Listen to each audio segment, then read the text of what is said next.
Heavy fighting has flared up again in several parts of the Ethiopian region of Amhara, where government troops are battling a local militia. Artillery was used in the latest clashes between soldiers and the Fano militia. Ethiopian authorities have banned any movement on a road linking the two cities of Debre Birhan and Desse, potentially signaling a major offensive.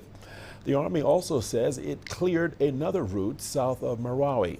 Earlier this month, the Ethiopian Human Rights Commission said troops had carried out dozens of extrajudicial killings in the town, but the government denied that civilians had been targeted. A state of emergency was recently extended in the Amhara region. The unrest began last year when Addis Ababa tried to disarm the militia in Amhara after the end of the conflict in the neighboring Tigray region.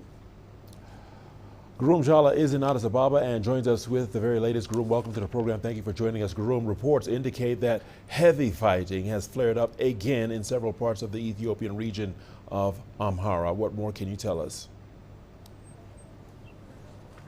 So, Richard, as you've said, the fight in the Amhara regional state has been going on over the last few months. To be more specific, it started around August last year, and it's ongoing, on and off sometimes.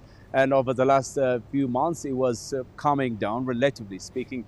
So many operations in the Amhara regional state, including day-to-day lives of people, the reception of flights in several parts of the region, including the capital, Bahir Dar, and Gondar and other places has continued. But the reports that we are hearing from the region suggest that the fighting has continued again, and it is stronger than relatively of the past few months fighting between the Fano militiamen and the government force themselves. Now, around Desse and other small pocket areas of the Amhara regional state, ambushes and also attacks against the military camps of the Ethiopian National Defense Force have been reported, and lootings are also pertinent at the moment. The government forces are saying that they are now in charge of most of the activities of the regional state itself, but then again, they are also worried that the Fano militiamen have continued fightings in that regional state when things were going in a much better situation. The people in that regional state are also saying that the material destruction, the loss of lives because of the renewed fighting in the Amhara regional state is heavier at the moment.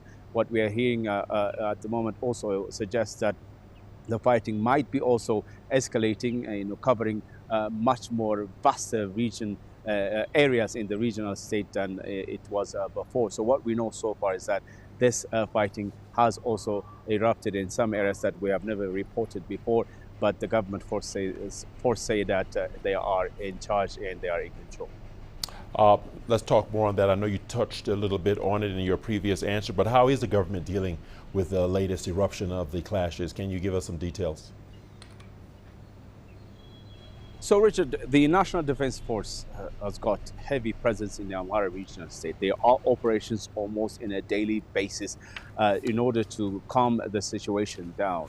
There are also, apart from the fighting against the Fano militiamen, there are also other efforts being exerted by the government, which is a quest for negotiation in order to peacefully resolve the ongoing conflict in the Amhara regional state.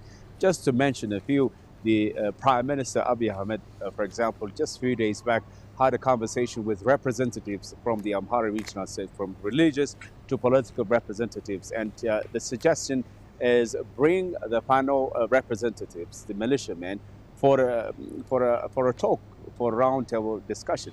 He also promised that even if it's needed that we have to pay ransoms, sort of compensations for those who are involved in this war, in order to resolve it peacefully, we shall do that. The government's commitment for peace is sustainable. We have no change of mind. We have no change of heart. So apart from the military missions that are being held in Amhara regional state, which are heavy, by the way, there are also calls for a peaceful resolution of the conflict in that regional state. So far, however, we can report to you that it's the conflict side that is, taking the upper hand than the negotiation side, that everybody wants to see peace in that regional state.